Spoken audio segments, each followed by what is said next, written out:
Hey y'all, we're the Praters and we like working on old cars, but keep in mind, we're just having fun showing you how we do it, not necessarily how it's done. So don't try this at home. Just have fun with us as we get our old projects back on the road. Well, we decided we needed to change gears just a little bit here. We were working on our 62 Falcon Smurf, and we're going to continue to work on it, but we discovered a couple of things. First of all, we're waiting on some parts that are on back order. Second of all, Donnie discovered some body work that we really don't have the tools or the ability to do. So, Donnie, tell us about that. Yeah, we have found some bad structural rust within the A-pillar and cowl area, and we just don't have the experience or even a welder to fix it. I got a couple buddies that might be able to help. I'm going to contact them.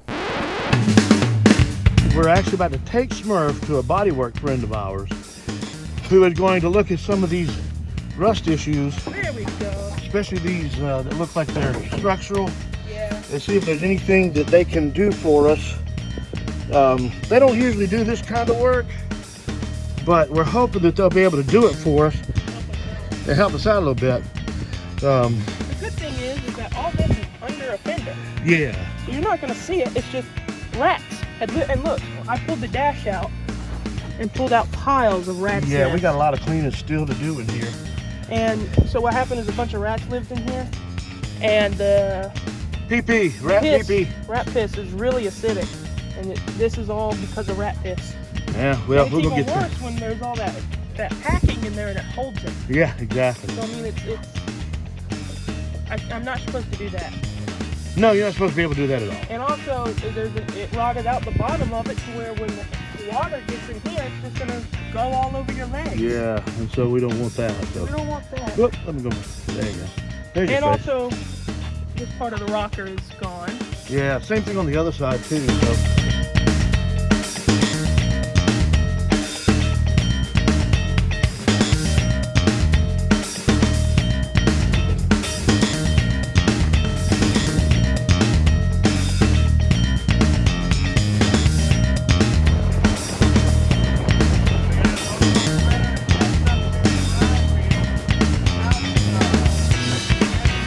Well, I wasn't expecting this.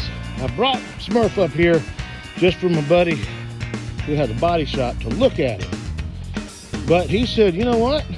A couple of weeks I can do that, so why don't you just leave it? So Smurf is now officially at the body shop. So thanks, Edgar, and all the crew. Thanks, crew. See y'all in a couple of weeks. It's getting exciting now.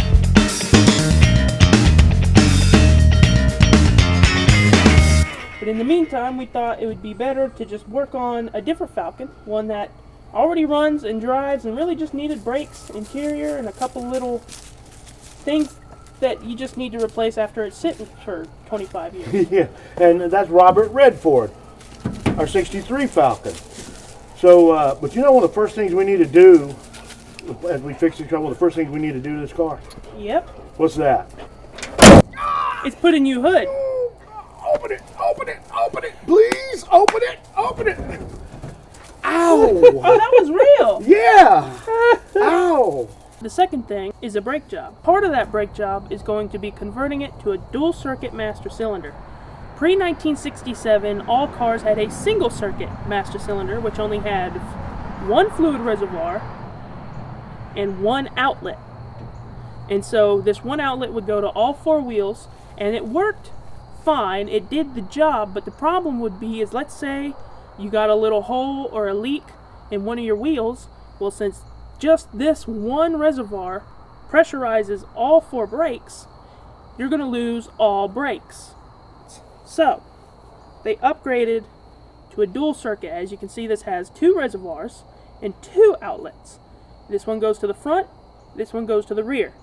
So if you get a hole or a leak in the rear, only the rears are going to be lost. You still have a completely isolated front reservoir and system that will be able to stop you no matter what. And if same thing, if the front gets a leak, you'll still have rear brakes. So it's just a good upgrade to do, and I already had to make all new metal lines in this car anyway because someone had put a bunch of compression fittings, and you're not supposed to do that. The little type that you see in plumbing where the little ball, and you take them, slide the ball over the pipe, and you compress them with the fitting. And it works. I mean, I've seen other people do it, but it's just not safe because there's still the chance that that ball will slip off of the hose, and then you have no brakes.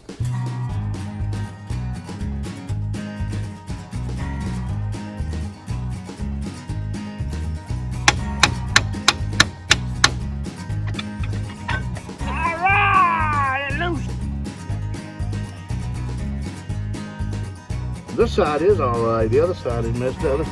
Oh, we got our friend.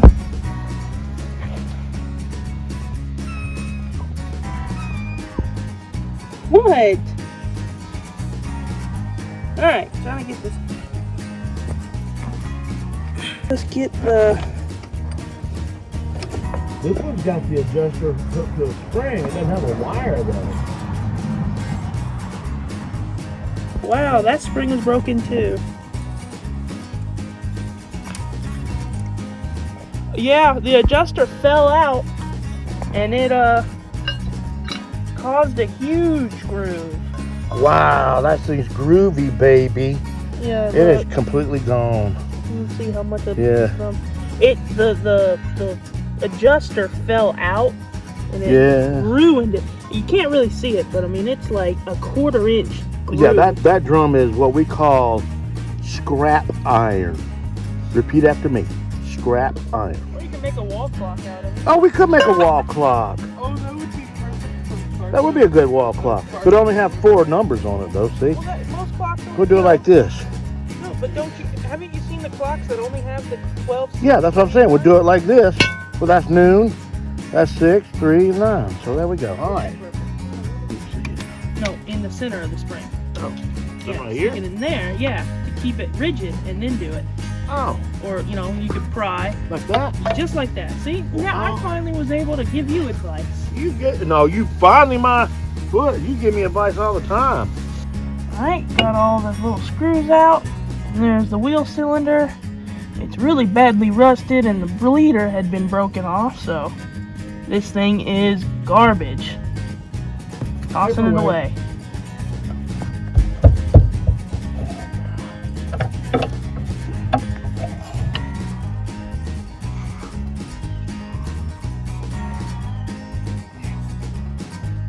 Ooh, look at that. Yeah, yeah, Donnie, Drew, this wheel cylinder is just a paperweight too. Oh well, more for the metal pile. Looking at the Send some paper towel about maybe that alcohol. backing plate, I noticed that this pad right here, you see the shoes, they sit right here, and the bottom of the shoe right here would ride in this little, on these little pads. You can see there's one right here, one right here, one right here. And this one has a huge groove in it, probably because of that, now that I think about it, probably, yeah, from that, The adjuster falling the out? adjuster falling out or something Yeah. like that. Because something like ate at it, or I don't know. Anyway, they're really badly worn, and the shoes would probably get hung up in that. They probably just need to be replaced. Good thing is we have a parts car that might have better ones on it. Probably does. I'm removing this axle so I can get the backing plate out. Just 4 little nuts is all that holds this whole axle in. And the backing plate.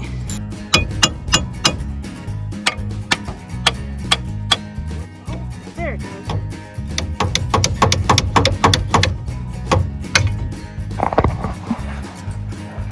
Here's the axle, and wow, the gear oil is very dirty. The bearing is good though. Don't need a bearing.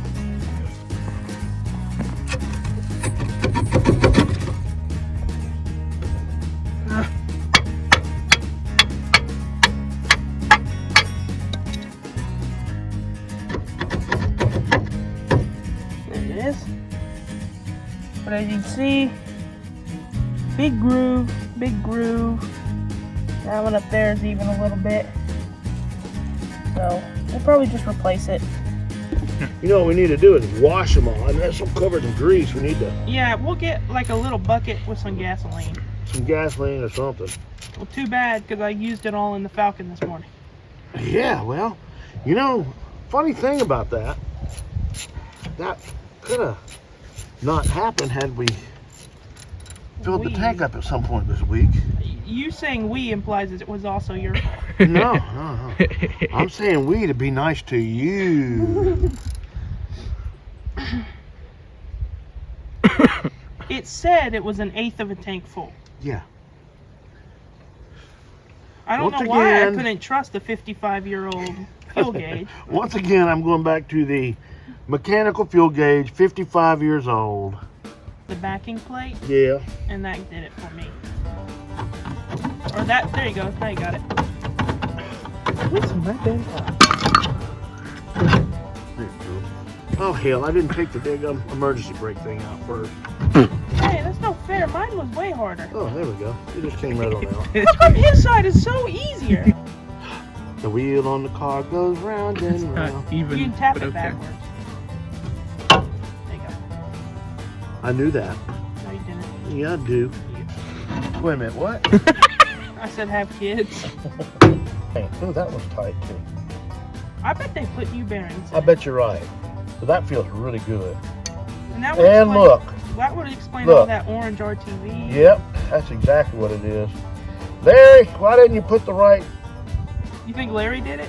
Well, I think he bought this from the original owner. He bought it from the grandson of the original owner. Yeah, but what I'm saying is, by the time it needed bearings, I bet you Larry's the one that was owning it. That's true, because Look what you made. it was parked for a while, even when Larry Yeah. got it.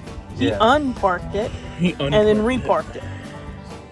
I'm cutting the rubber line off Uh-huh. so we can get the little distribution part of it out, so we can get the metal lines out because we want to save them. And I just cut it, and there's still fluid in it. Well, that's pretty good. Although, like you said, that rubber is... It's toast. yeah, I mean, but we got new ones anyway. as you can see, I just broke it off Yeah, with my hand. yeah. So The minute you hit the brake pedal, it would probably pop. And the metal lines, we are hoping are going to be good, but we're going to pull those off so we can take the rear end housing off and clean out the inside and refill it with fresh new gear oil. But the metal line, as you look right there, you can see that the metal line goes right in the way. And we wanted to pull them out and flush them real good anyway. We believe those metal lines are salvageable. The one that goes from the rear end up to the front, or from the front to the rear, we hope is also salvageable. We're going to flush it as well with some brake clean. I got the brake lines undone, and I noticed that there's still some fluid in them, which is a good sign. That means they're not rusted out or anything and And not plugged up. not plugged up. And so I'm thinking we'll just reuse these lines, and I don't have to bend them up and flare. There you go. You want me to take that out? I got it. Okay. There you go. Now you hand it to me. I'll put it over here. First thing I want to get off is this ID tag so it doesn't get lost, and also so I can read it. Yeah. On the door it said we had 320 gears, and we do 3.20. So these are going to be great highway gears. And it's also the original, most likely. Yeah, Yes. I'm not going to take the last bolt out because it's, give me the little screwdriver please. What you can do to reduce mess Yeah. is you leave the top bolt in and you crack the cover to drain all the fluid. How old did you say you think this oil is? Well, I originally assumed it was Kennedy administration, but I'm starting to think maybe it's Reagan. It's very brown, and not a lot of it at all. That's why we're doing this. I wonder if... I just hope that it's not like a thick goo in the No, bottom it's... of the differential. We'll see. We need to find a gasket for it, too. Yeah, that'd be a good idea when we actually put it back together. Although a lot of people just use silicone. No, we're going to do it right. Well, it is considered right. Even factories started doing it that way because it's cheaper. But do they do it on a 63 Falcon? Well, remember when you said we're going to update it and make it better? That means we're going to update and make better the things that updating actually make better. Well, this would be one of those things. No, it really wouldn't. I'm just saying.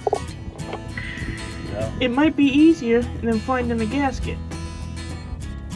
I seriously doubt it. But easier isn't always better.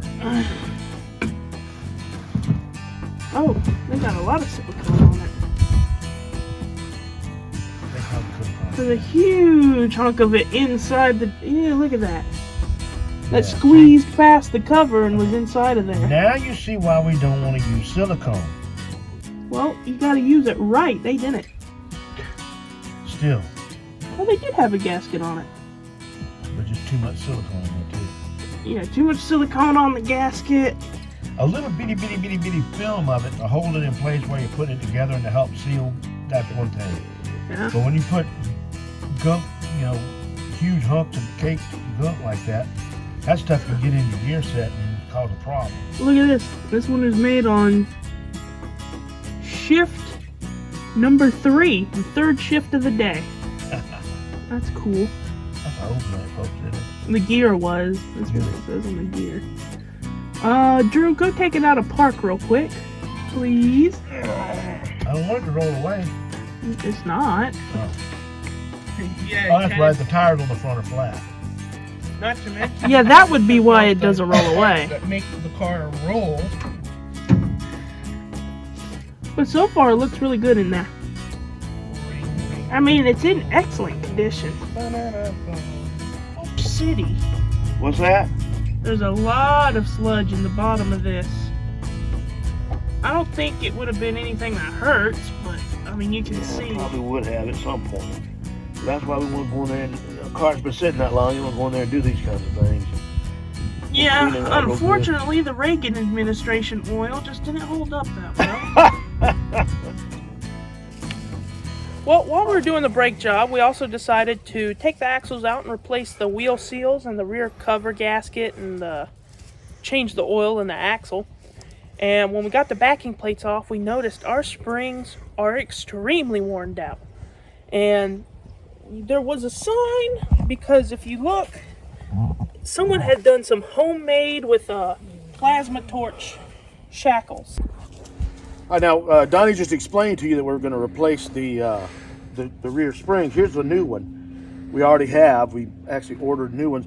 And he said but actually, he bought them. And I had told him what I wanted to do was get some of the leaves out of the old springs from my old truck or something like that. Or maybe use a leaf off of one of the other cars and add to these. He said no. He wanted new ones. Donnie? Tell him your reasoning for getting brand new and you buying brand new springs for this car. Well, I mean, it's almost Christmas. It's a Christmas Oh, present. so that's not what you told me before Christmas. Well, in all actuality, I'm the main one working on the car. And hopefully someday this car will be mine. Oh, hopefully. No. That's not what you said. What you said was, one of these days that's going to be my car and I want it fixed right. I mean, that might have been said, but who remembers? Yeah, right. Okay, so Drew, you're going to have to buy springs for the 62 because Donnie's already claimed the 63.